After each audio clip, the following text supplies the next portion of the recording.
Hi, my name's Helen de Brito. I'm a criminal defence lawyer and I work at Legal Aid WA.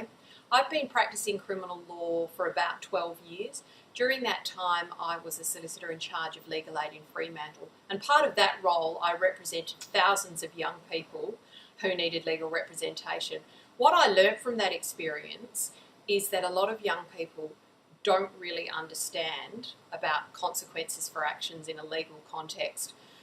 When I joined the legal practice development team at Legal Aid, I'm part of a group of people who have made some resources to try and help to teach kids about legal consequences. Now, these have been focused on sexting, cyberbullying, age of consent and identity theft. We've also recently produced a resource to take to Year 12s to teach them about the consequences of and the trouble they can get into at leavers. And some of the common excuses that kids tell me, and I've heard over the years, is, oh, but I didn't know that was against the law, or, but I'm only a kid.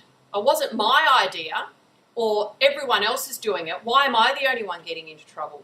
Now, the very clear message that I'm trying to get across to the many thousands of kids at different schools we've been to throughout the state is that the law isn't always fair and it doesn't always treat everyone equally. So what I try to do is make that a little bit more equal. When I hear people's stories, I try to help them out.